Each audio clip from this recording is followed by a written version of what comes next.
welcome to Bonita's Kitchen and thank you for joining us. What I'm going to be making today is a delicious pot of tomato based seafood chowder. This seafood chowder that I'm making today is a viewer's request, but it's also one that I've been trying to get to because I already got a seafood chowder on Bonita's Kitchen. They got a cream base, and this one has got a delicious tomato base with some garlic and delicious herbs and a mixture of seafood, crab, cod, salmon, scallops, shrimp. So, and the ingredients that I'm going to put in here, I would tell you as we go, but I'm also using salted pork, and that's something that we can get here in Newfoundland. I'm not certain if it's available in other parts, but if you can't get it or it's not available for you, you can just use a tablespoonful or so of oil.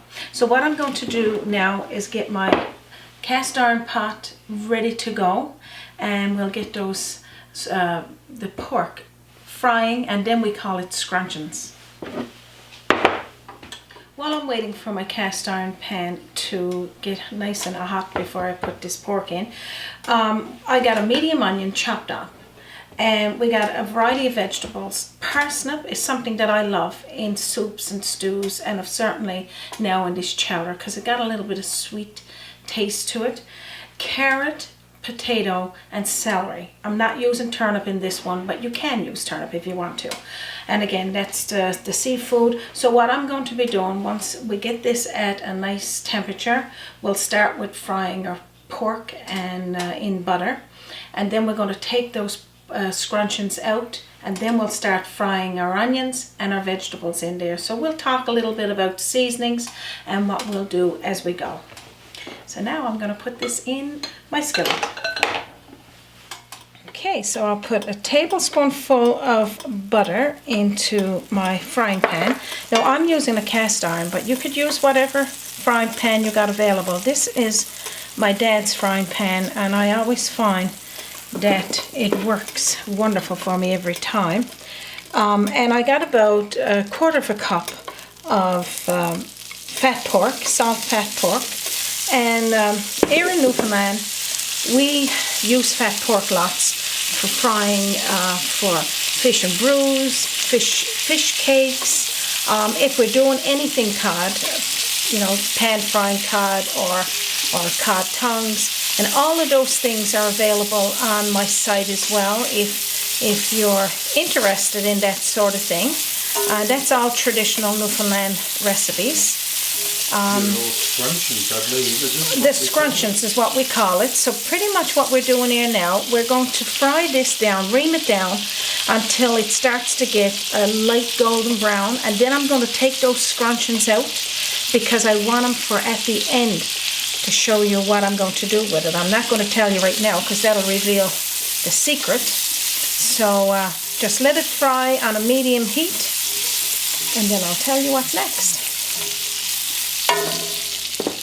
So as you can see, the fat pork now is starting to get a nice golden brown, and this is called scrunchions now.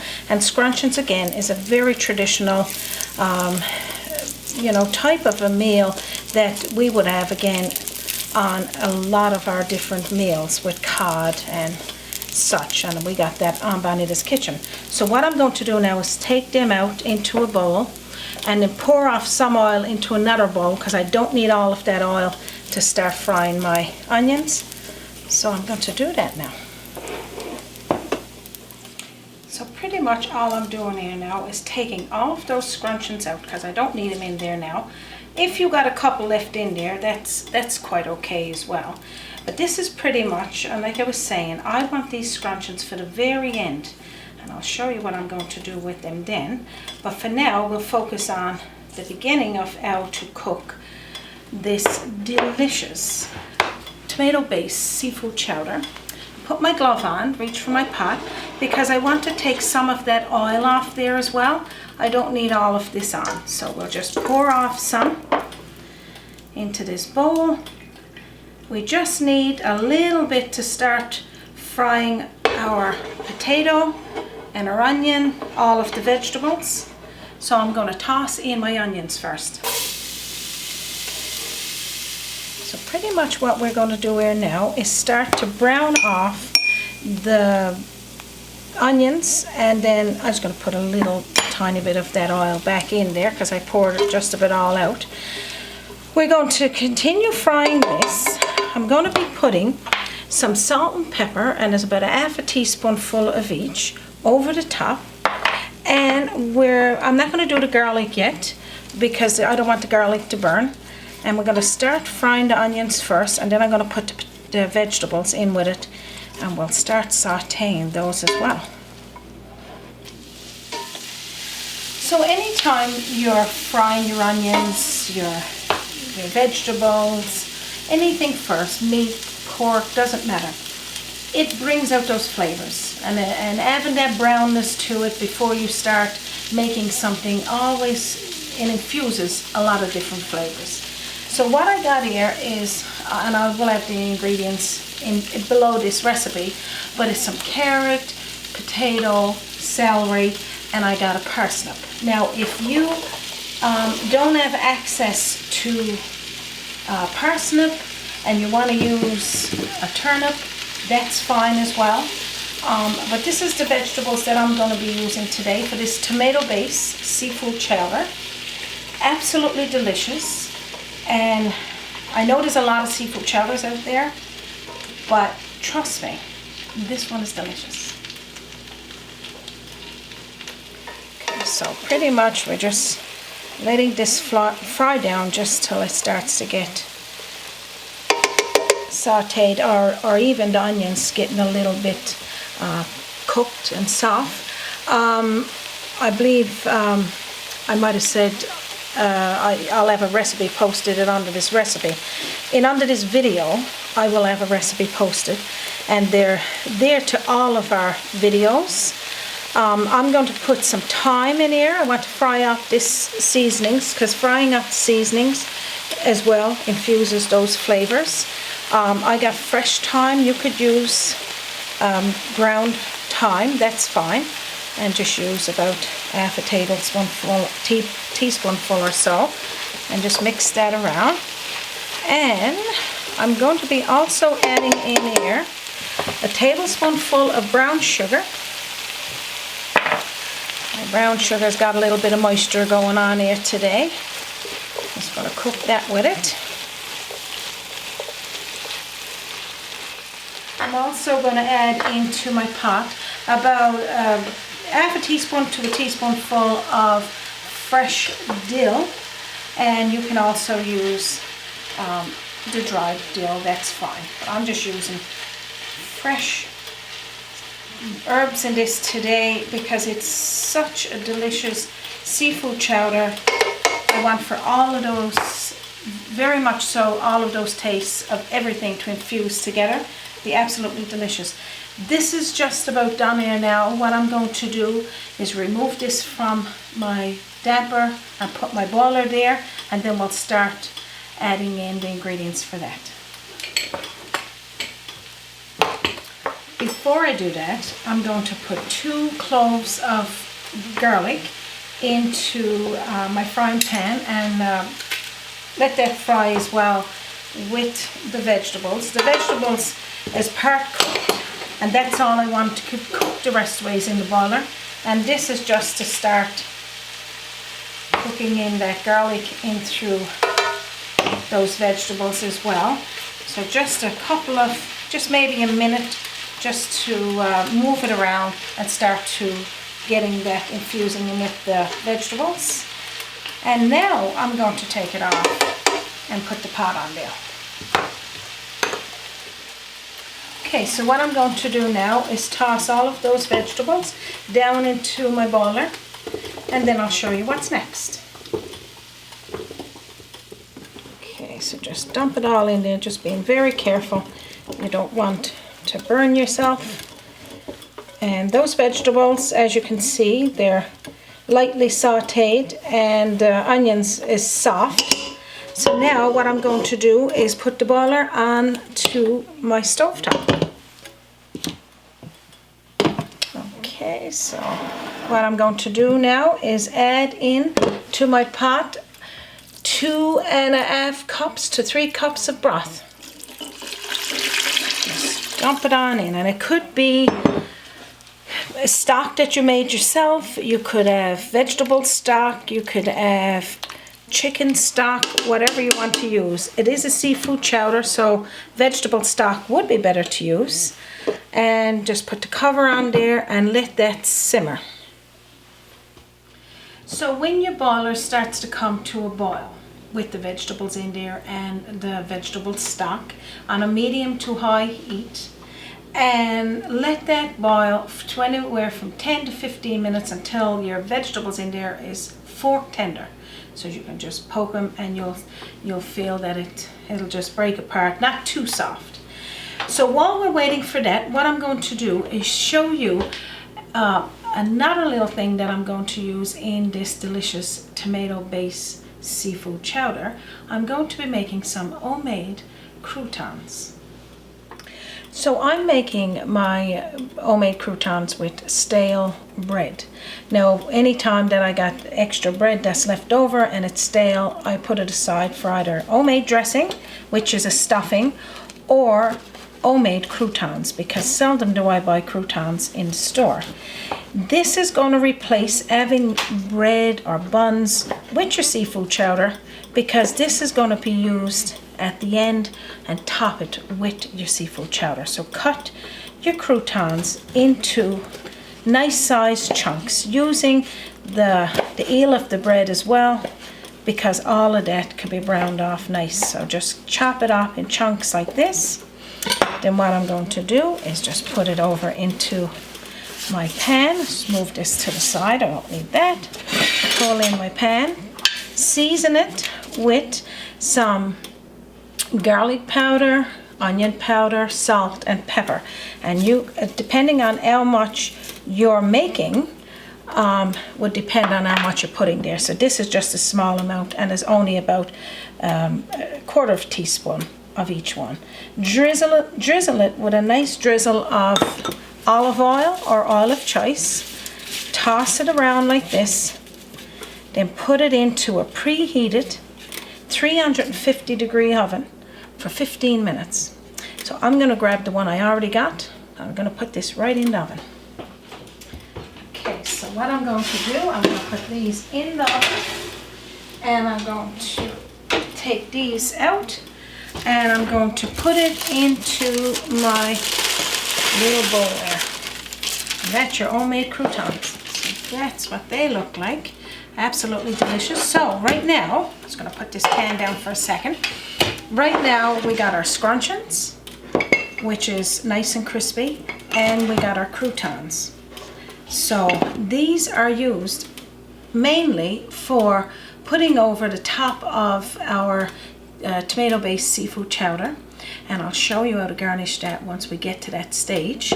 So I'm going to put this out of my way now and we'll get back to the chowder.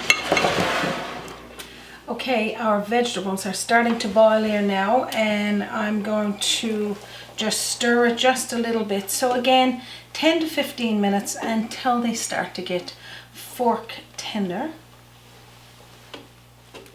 So just stirring it like this, and you can test your broth at this stage and just to see what it tastes like. And if it's seasoned perfect the way you want it, then you don't need to add anything else. But if you feel that you need a bit more pepper, a little bit more salt, or some more herbs, go ahead at this point. I'm going to leave mine for about another 2 or 3 minutes, and then I'm going to add in the tomatoes, tomato paste, and the seafood. So what we're going to be using now in our tomato based seafood chowder is about 1.5 cups of tomato, crushed tomatoes or chopped tomatoes, whichever you want to use, fresh and its juices. And it's about 400 grams. About a small can of the tomato paste, and that's about 5 grams or 5 ounces, I should say. So what I'm going to do now is start adding these 2 things into my pot, stir it around, and then I'll tell you what's next. Okay, so you're going to put in your tomato paste, And again, this makes it nice. This got a very nice flavor. But with tomato paste, it is very citrusy as well. So this is why I used a tablespoonful of brown sugar. And the tomato paste is about 5.5 ounces. And this is a 1.5 cups of crushed tomatoes. I'm just going to pop it on in. Okay, so right now we got pretty much everything into the boiler. I'm going to stir this around and let this come to another boil. Bring it up to not a rolling boil, but just starting to boil before I go with the next step. Now that my pot is starting to heat up again, because I put in that cold tomatoes and tomato paste, and I took down the temperature, I'm going to now add in our seafood chowder, all of our seafood, and which that is cod, salmon, scallops, we got shrimp, and we got some crab. So we're going to add all of this now into our pot. As you can see, it's starting to boil nice there again. So what I'm going to do is dump in all of this seafood, all in there together, and then I'm going to stir it around, and then I'll tell you what's next. Okay, so after you put the seafood into your pot, you could top it with some more herbs again if you want to, and some celery leaves. And let it start to come to a boil again, and leave it there anywhere from 3 to 5 minutes, just until your seafood starts to cook. My tomato-based seafood chowder is cooked. Now I'm going to scoop up a nice helping and show you what it looks like. Okay, so let's start scooping. Oh my goodness, looks absolutely delicious. I'm going to stir it just a little there to show you what it looks like inside. Just look at all of those chunks of seafood and the tomatoes. Delicious. So now what I'm going to do is start scooping up a nice helping into my bowl.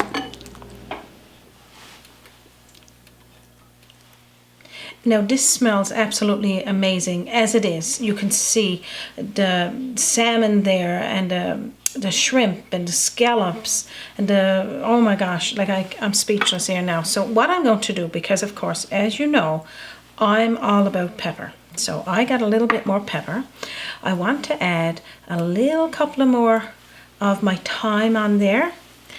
We're going to add a few pieces of scrunchins, because this is all about Newfoundland there now, and some of our croutons. Now just look at this. This is as good as it gets. Almost too good to eat. I know. This is the moment I've been waiting for, because I got Raymond's mouth just drooling behind there. He's just waiting for his sample. I'm going to take some of the tomato sauce and a little bit of the scrunchions. It's going to be kind of like a little bit grated. And I wanted a bit of the salmon. I'd like to get a crouton on there too, but that would be way too much. So I'm going to have a little taste. Oh my goodness. The crunch of the scrunchion, the taste of the shrimp and that salmon, the tomato base, 2 thumbs up by Bonita's Kitchen. Delicious. So if you haven't had tomato based seafood chowder before, I would urge you to make this recipe. If you can't get all the ingredients that I got in there, you can substitute what you can find and is available. Anytime that I'm making any traditional meal from Newfoundland or meals from other places, and putting a little spin of Newfoundland on it, because we love scrunchions, we love seafood, we love savory. There's so many different things in Newfoundland that just speaks out. Let's put it in our meal. But right now, this here is delicious for any occasion, and I hope the viewer that requested it is pleased with it. So if you haven't already subscribed to Bonita's Kitchen, please do so. Go into my YouTube channel and hit the subscribe. It'll prompt you to what you need to do. You can also visit us on our webpage, www.bonitaskitchen.com, and type in whatever recipe you're looking for. It will pop up and show you delicious, over 180 recipes right now we got posted to our website. You can also visit us on our Facebook page. Send us a message, a recipe request. If we can find it, we will do it. And also we'll add it to our list. The list is long, but we managed to get to each one eventually.